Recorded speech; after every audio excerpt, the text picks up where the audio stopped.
Hello everyone, we got the quick patch notes overview from January 16th. The global labs look like they went through straight from last week Friday. The Voltarion is out with its skills Thunderhead, Thunderfall, Lightning Charge, Instant Exhale Flash, and Drift Flash.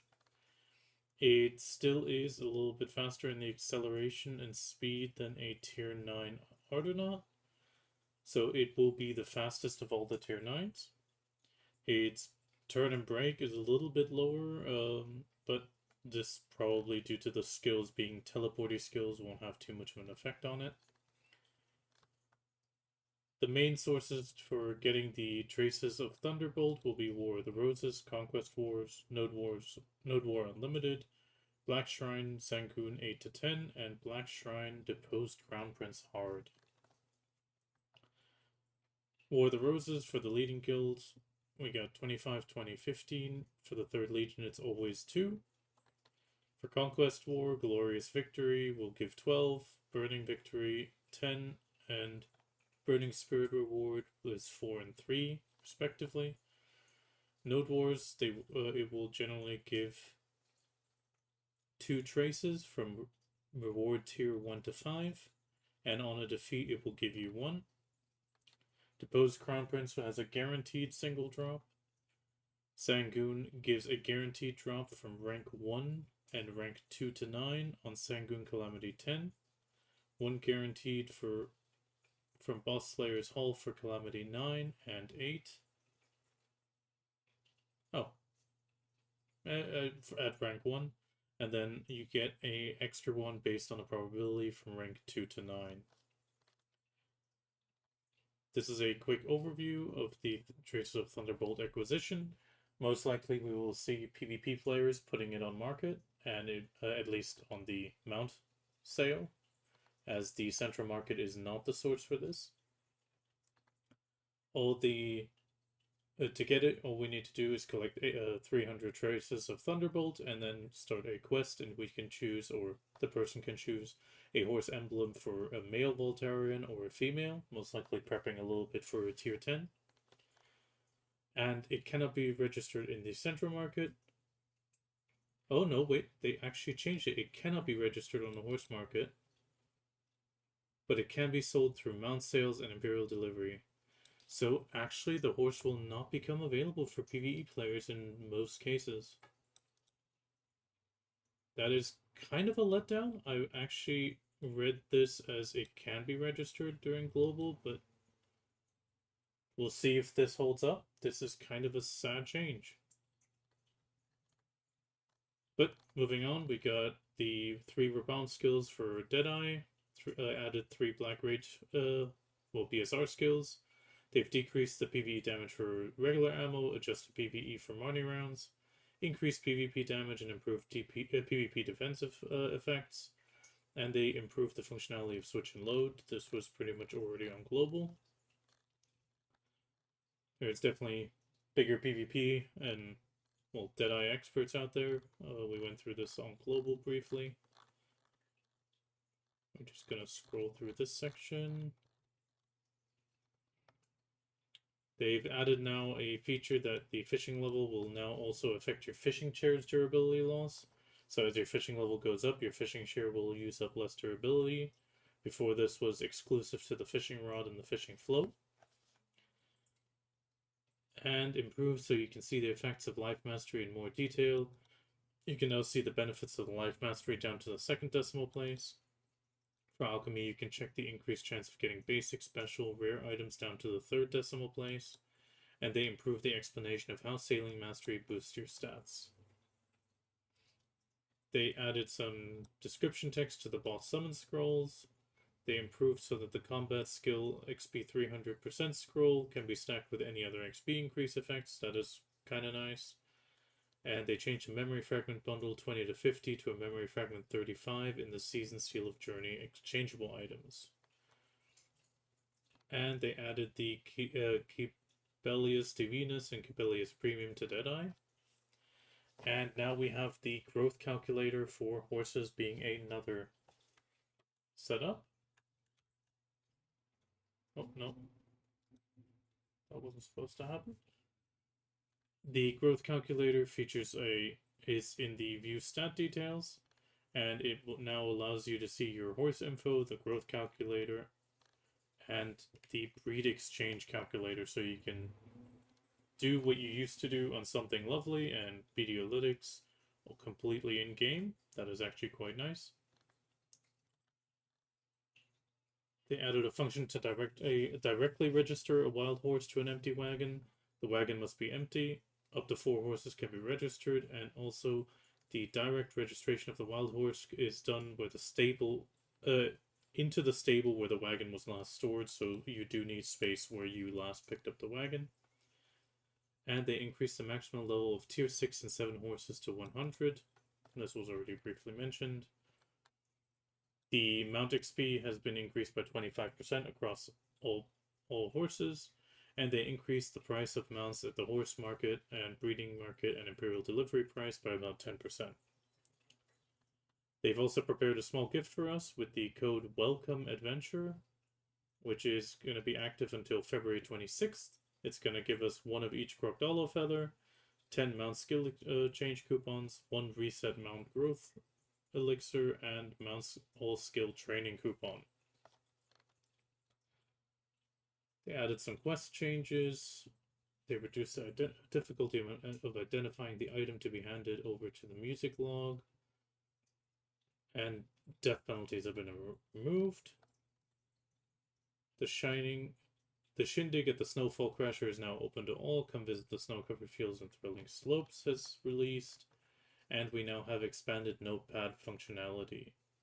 They also added that you can check the crafting requirements in the Royal Workshop via right-click.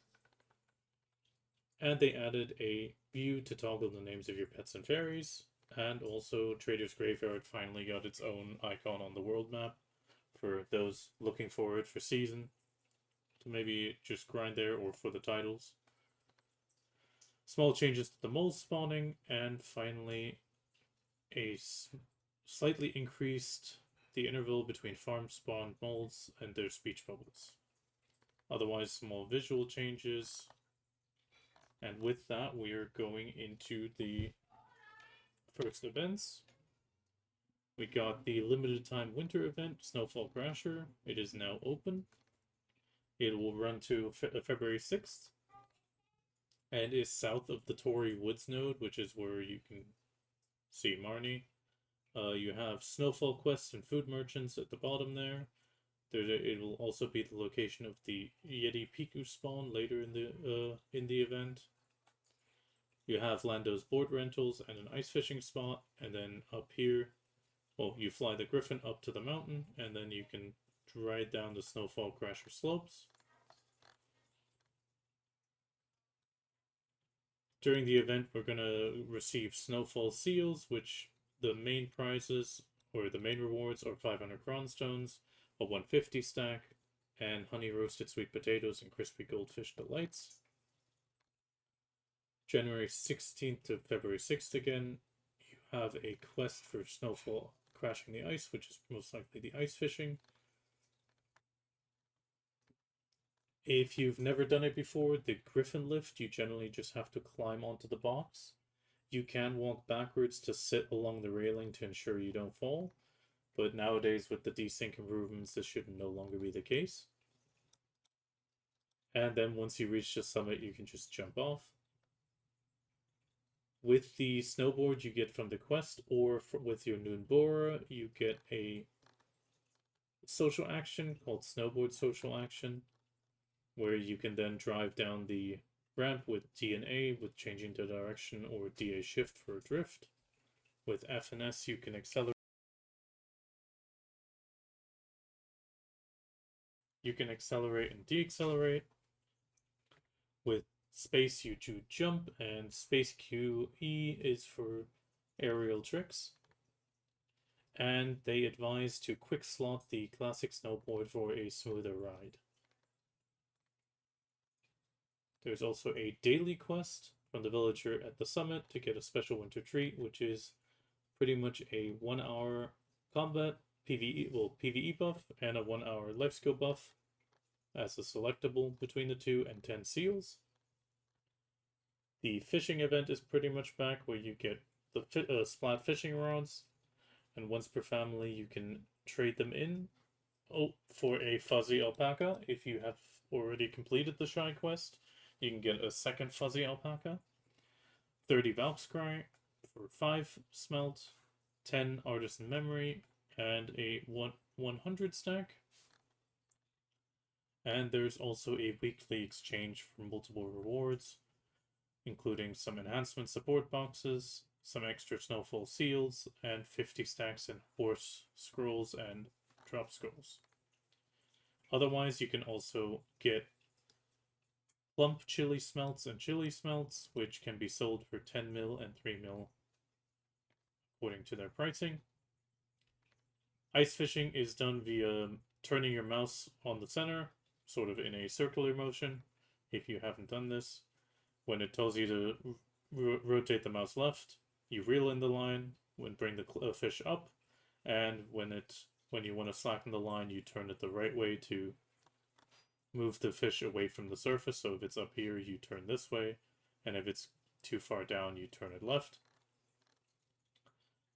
Finally, there's the snack shops with, again, the 1 hour buffs, some Snowfall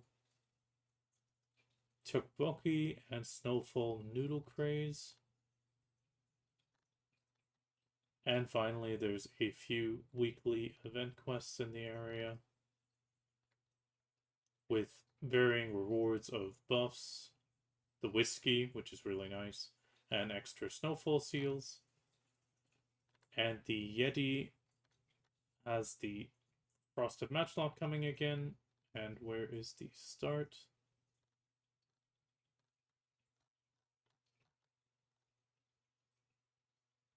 Oh, here it is. The Yeti Piku will appear after January 23rd. It will start north of the event and will travel north and then left, and it will attack there. Fairly short distance, a lot shorter than the last 2 years. It will spawn at these times. I will put these up on stream at a later date. When you see the following message, it will appear. So it will appear at this point. Walk up here, and once it arrives there, it will actually attack. Also, when it dies, there is a double spawn that also appears. And when you defeat the Yeti Piku, you get Snowfall seals guaranteed, sharps, sharp crystal shards, black gem fragments, black gems, and concentrated black gems and hunter seals. And you also have a chance for the decorations, some Advice of Valks, a Event Piku Molar, Cronstones, Memory Fragments, Fernroot, and Blackstones. Fairly standard horn decorations with, again, PvE buffs and life skill buffs. And if you collect 10 molars, you can exchange them for these decorations. Finally, we go through the Snowfall seal exchange list. The first one is for 30 seals, you get the classic board permanently, 150 stack for 50, Cronstones for 40, 500 Cronstones for 40, Supreme Old Moon Box for 40, a snowboard rack for the residents as a decoration, a sweet potato roaster, and a goldfish delight maker, each for 20 seals, life skill enhancement kits, books of life and combat. These are 20 and 10, vice versa. Laura's warm black tea for 5 each. Loot scrolls for 5 each. Artisan memories for 5 each. Valk's cry for 5 each. And the rest can be exchanged for Cronstones at a 1-to-1 rate. Here we have the snowboard rack as an example, the sweet potato roaster, and the goldfish delights maker. Really looking forward to getting these two for the manor.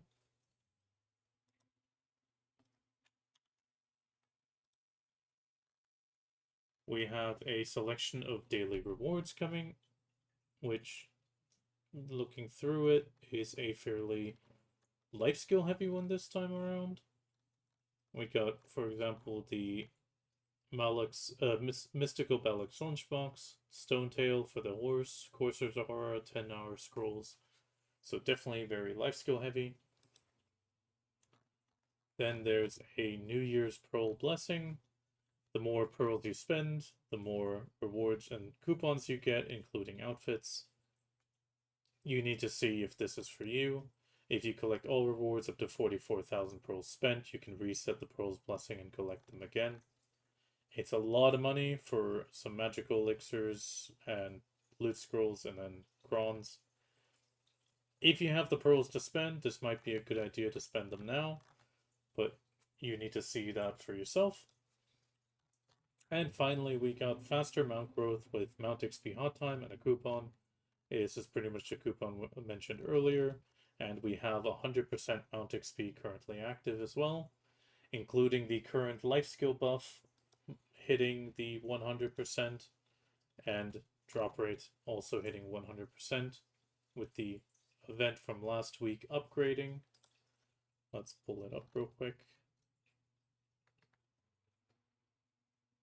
It should be it. Yep. So right now oh no, it starts next week from January 23rd. We're going to hit the 1000 combat XP, 400 skill, 100% life XP, excluding trading and training. They most likely meant Mount XP because training is currently active and it says the same above. And the item drop rate will go up to 100%. And that covers today's patch note. Again, January 16th, 2025. Oh, wait, we still got the Pearl Shop. Let's check if there's anything big. Well, the Cabellius Divinus, as mentioned, the Shootout Black, Glorious Shootout, Karlstein for Deadeye, Vladian Underwear. There's a Dazzling Moonlight bundle for 800 pearls. And more Dazzling Moonlight bundles. These were RNG boxes, as they are unavailable in Belgium and the Netherlands. Thunderbolt Night Horse gear for Voltarion. Fairy name change and pet name change coupons, most likely because we can now see the pets. Mount level down ticket, which is a little bit of a surprise. Somebody did mention on Discord and posted it earlier. Let's actually quickly pull up the information on that.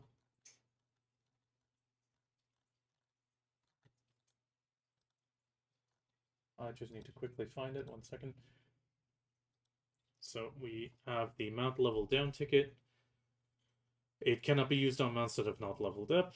Upon use, the level will drop by 1, reverting in stats and skills to that level, which is a bit of a letdown. After the level decrease, you cannot use the level down ticket until it's leveled up again. Obviously, it can be only used on mounts above level 1 and below 31.